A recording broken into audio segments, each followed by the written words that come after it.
बिस्मिल्लाहिर्रहमानिर्रहीम। अच्छा जी, आज का तीसरा जो सवाल है जी वो है सर आजकल के हालात में मैं प्लॉट में इन्वेस्ट करूं या लाइफ स्टॉक में इन्वेस्ट करूं। अभी देखें, ये सवाल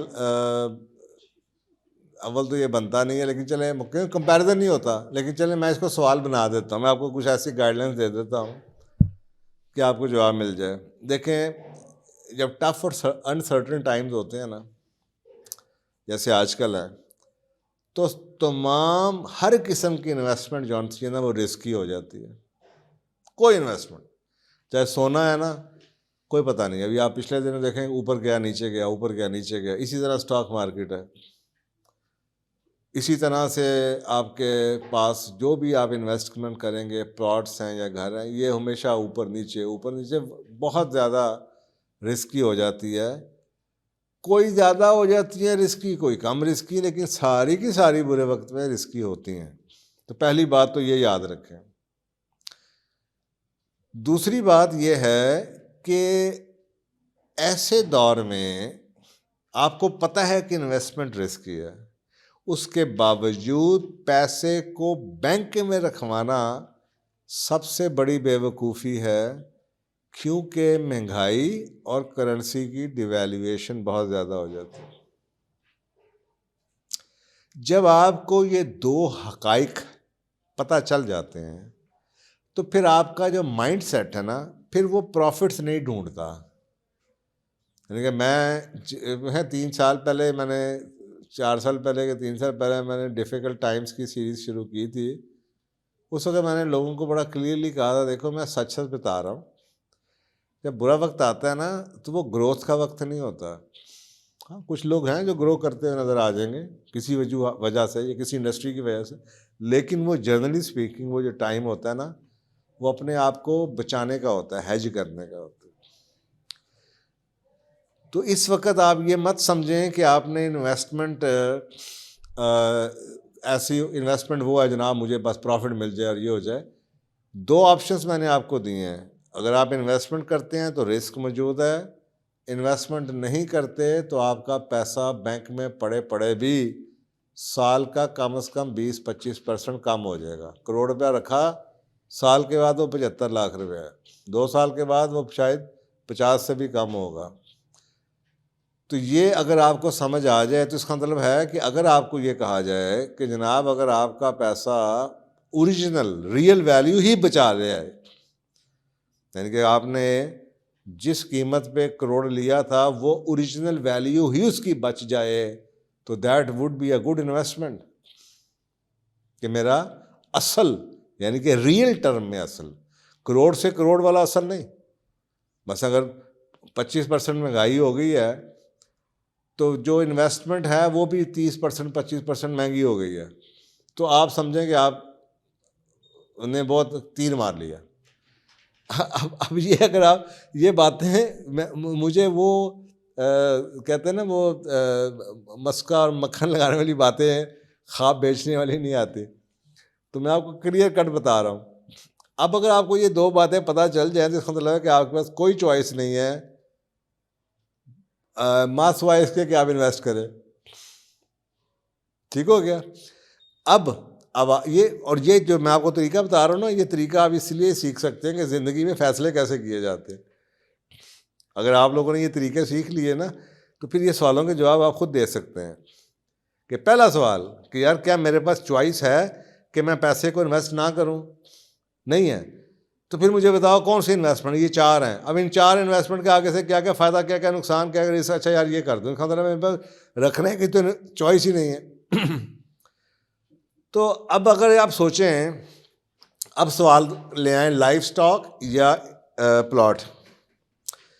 अब अगर समझें कि अगर आपके पास कोई जगह है, गांव में कोई जगह है, या किसी ऐसे घर में कोई फार्म में रहते हैं जहाँ पे जगह है, मुलाजम रखा हुआ है आपने, और आपको पट्टे छट्टे करीब से मिल जाते हैं, बकरियों शकरियों के लिए जगह मिल जाएगी, तो फिर तो आप इसको इन्वेस्ट करें। लेकिन एक बात याद रखें कि ये जो लाइफ स्टॉक की इन्वेस्टमेंट है ना, इसको इन्वेस्टमेंट मैं नहीं कहता, मैं इसको बिजनेस कहता हूँ। इन्वेस्टमेंट वो होती है जिसको आप टच ना करें और वो कुछ ना कुछ आपको दे दे। ये बिजनेस हो सकता है क्योंकि ये सुबह दोपहर शाम का बिजनेस है, ये डेली बेसिस का बिजनेस है। उन्होंने पानी भी रोज़ पीना है, उन्होंने पट्ठे भी रोज़ खाने हैं, उनको एहतियात भी करानी है, उनको वैक्सीनेशन भी लगनी है, उन्होंने दूध भी देना है और उनको बीमारी भी लग सकती है। उनका ध्यान रखने की ज़रूरत है, और अगर उनका गोश्त है या दूध है तो उसको कहीं ना कहीं बेचना भी आपने है, और फिर उसके लिए आपको पूरा इंफ्रास्ट्रक्चर बिल्ड करना पड़ता है, शेड बनाएंगे, ये करेंगे, वो करेंगे। तो ये बेसिकली बिजनेस हो जाएगा।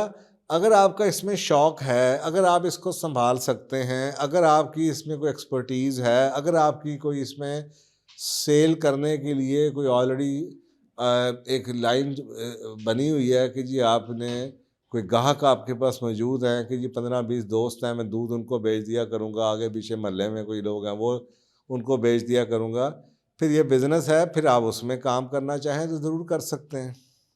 लेकिन अगर आप शहरी बाबू हैं, दफ्तर में आप जाते हैं और आपको आदत पड़ी या कुर्सी पे बैठ के सारा दिन गुजारने की, या कंप्यूटर के आगे बैठ के, या अपने मोबाइल सेल फोन से खेलने के लिए, और आप मुझसे पूछें कि लाइफ स्टॉक का काम करो, तो मैं कहूँगा आप अपने दिमाग का इलाज कराएं, क्योंकि आपको पता नहीं है कि लाइफ स्टॉक का काम क्या होता है। ये लाइफ स्टॉक का काम वो जो आपके मुलाजम है ना वही खा जाएगा सारे का सारा। आपको ये भी नहीं पता होगा कि वो ऐसे कहेगा बकरी को फलानी बीमारी लग गई तो फलानी बीमारी लग गई, आपको तो ये भी नहीं पता होगा कि बीमारी कौन सी, वैक्सीनेशन कौन सी होती है, या खुराक कितनी खाता है। तो बिज़नेस वो किए जाते हैं या इन्वेस्टमेंट्स वो की जाती हैं जिसके बारे में आपको पता हो। तो ये इसके बारे में आपको पता नहीं है, और चले ना भी पता हो, होता है ना एक चीज़ है, आपने वन टाइम किसी से मशवरा लेके कर छोड़ी। लाइफ स्टॉक के बारे में आप वन टाइम मशवरा लेके नहीं कर सकते, ये सुबह दोपहर शाम आपको मशवरों की ज़रूरत पड़ेगी। अच्छा यार अब ये बिक नहीं रहा, ये दूध ज़ाया हो रहा है, क्या करूँ, अच्छा ये हो गया, बकरी को क्या करूँ, अच्छा अब इसको क्या करना है, अब इसको क्या करना है। तो ये इस पे उस लाइफ स्टॉक को बचाने के लिए, चलाने के लिए, बढ़ाने के लिए, कमाने के लिए आपको इंफ्रास्ट्रक्चर बिल्ड करना पड़ेगा, वो चीज़ें सीखनी पड़ेंगी, लोगों को एम्प्लॉय करना पड़ेगा, सेल परचेज़ करनी पड़ेगी। तो इसलिए मैं कहता हूँ, मैं इसको इन्वेस्टमेंट नहीं कहता, ये बिज़नेस बन जाएगा।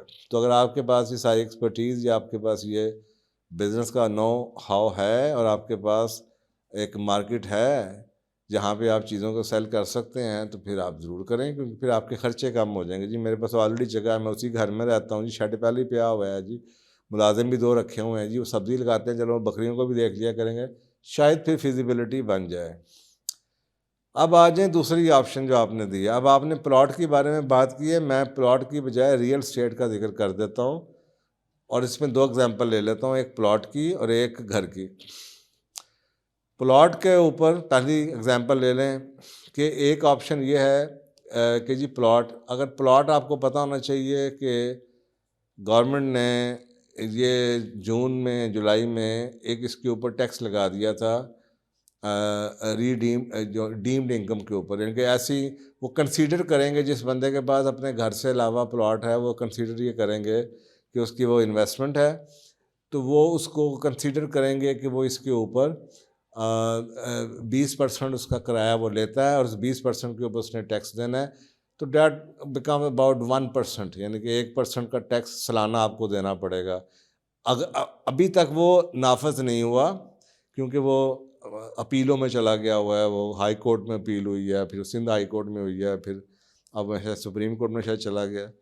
अभी तक वो नाफज नहीं हुआ, लेकिन शायद ना ही हो, लेकिन अगर हो भी सकता है, तो फिर ये ना हो कि आपको उसके ऊपर टैक्स पड़ जाए।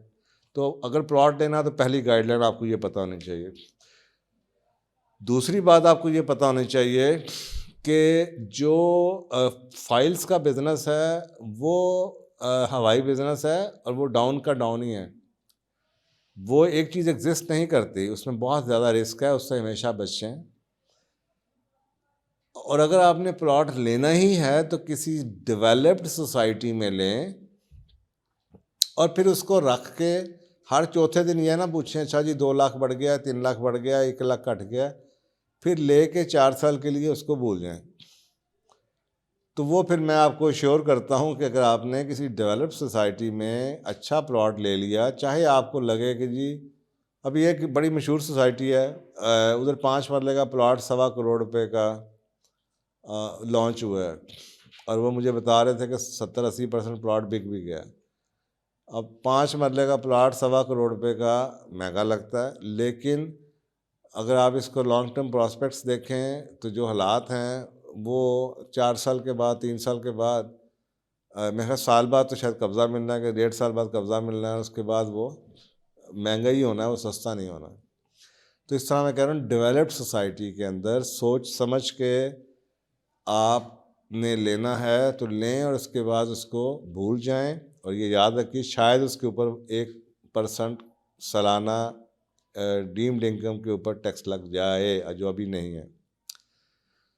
दूसरी ऑप्शन आपके पास है कि अगर आपको सेकेंडरी इनकम चाहिए, डिपेंड करता है आपके पास फंड्स कितने हैं, तो आप कोई छोटा मोटा घर ले लें, कोई छोटी मोटी दुकान ख़रीद लें जिससे आपको रेंटल इनकम आ जाए। उसका फ़ायदा ये होगा, नंबर 1 कि एक तरफ तो आपको जो डीम्ड इनकम है उससे आप बच जाएंगे, क्योंकि वो जो आपकी रेंटल इनकम है, ऐसी प्रॉपर्टी जिसके ऊपर आप रेंटल इनकम ले रहे हैं, और उस रेंटल इनकम को आप अपने इनकम टैक्स में शो करके उस इनकम टैक्स, रेंटल इनकम पे इनकम टैक्स दे रहे हैं, उसके ऊपर 1% नहीं लगेगा। तो साधारण खाली प्लॉट के ऊपर तो आपको देना पड़ेगा, उसके ऊपर तो रेंटल इनकम है नहीं। इसके ऊपर आपको कम से कम ये होगा कि अगर आप किराए पे दे रहे हैं तो उस किराए के अंदर से ही इतने पैसे, अगर आप किराया ले रहे हैं तो उसमें से अगर आपको अपने इनकम टैक्स देना पड़े तो आप वो दे भी जाएं तो आपको गुजारा हो जाएगा, बचत ही हो जाएगी। प्लस ये कि क्योंकि कंस्ट्रक्शन कॉस्ट बढ़ती चली जा रही है और बढ़नी ही है, तो आपको वहाँ से आप सेफ हो जाएंगे। प्लॉट की कीमत भी बढ़े या ना बढ़े, या बढ़ेगी, साधारण 2-3 सालों में तो बढ़ेगी, साथ ही जो कंस्ट्रक्शन कॉस्ट है वो भी बढ़ती चली जाएगी। तो वो जो एक घरों में हमेशा सोचा ये जाता था कि घरों को लेके इसमें डेप्रिसिएशन हो जाती है, जो कि साल साल से रियल एस्टेट में ऐसे ही होता था। अभी भी हमारे कई रियल एस्टेट के भाई हैं जो कि पुराने ज़माने से अभी तक उनकी सोच वही चलती आती है, वो ऐसे ही मशवरे दे के वीडियोज़ बना रहे होते हैं। लेकिन अब हालात बदल चुके हैं, और उसकी बदलने की वजह मैंने आपको बता दी है। तो अब उस सूरत में अगर आपके घर की एक तरफ आप समझते हैं, अगर आपने पुराना घर लिया है उस पर डेप्रिसिएशन अगर आप डाल भी दें, मरम्मतें चलते हैं रिपेयर में, तो उसके बावजूद जो कंस्ट्रक्शन कॉस्ट से आपको फ़ायदा हो जाता है, जो रेंटल वैल्यू से, वो उससे ज़्यादा ही होगा जितनी कि अगर उसकी आपको रेनोवेशन करनी पड़े 4-5 साल में, उसके बाद आप रेनोवेशन करें फिर वो नया के नया है। तो ये कुछ बातें आपके पास फिर अगेन डिपेंड यही करता है कि जी आपके पास टोटल फंड्स कितने हैं।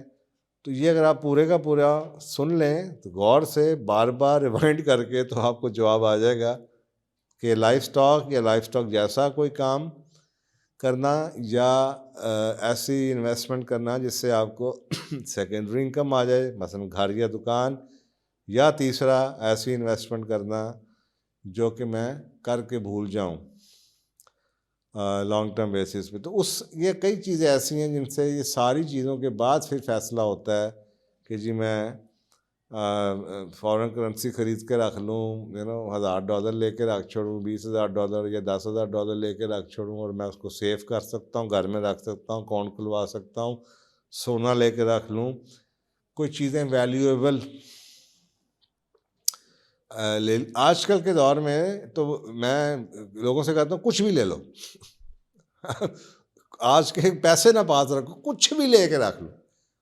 और ये मैं आज भी, और ये आज के बारे में मैं काफ़ी सालों से कहता आ रहा हूँ लोगों को। मैंने यहाँ तक भी कहा था यार अगर आपके पास जगह ईंटें लेके रख छोड़ो, लोहा लेके रख छोड़ो। आप सोचें कि 120-110 रुपये का लोहा था और आज 300 रुपये के करीब पहुँचा हुआ है। दैट मीन्स कि जी 2 सालों के अंदर 200% इंक्रीज़। ये आपको और आपको वो लगता है कि ये क्या काम है, लोया रखा हुआ है, लेकिन साफ ज़रा पैसा तो बच गया आपका। तो इसलिए इस दौर में पैसा मत रखिएगा, कुछ भी ले ले वो फिर भी बेहतर ऑप्शन है एज़ कम्पेयर्ड, सोच समझ के, as compared with the keeping the money in the bank. तो वो फ़ैसला फिर उस चीज़ पे होगा कि बाप कि अपना शौक़ क्या है, एक्सपर्टीज़ क्या है, रिसोर्सेज क्या है, सोना लेके रखना है, कोई महंगी घड़ी लेके रखनी है, या आप कोई जनाब प्लॉट लेना है, या कोई घर लेना है, या जनाब आपने कोई लाइफ स्टॉक करना का बिज़नेस करना है, या क्या करना है। तो मेरा ख्याल है आपकी सारी चीज़ें इसमें कवर मैंने कर दी हैं। तो आप भी इसी को, जैसे मैंने सब्र से जवाब दिया है, आप भी इसको गौर से सुन के इसमें से अपने गाइडलाइंस निकाल लीजिएगा। जज़ाकल्लाह।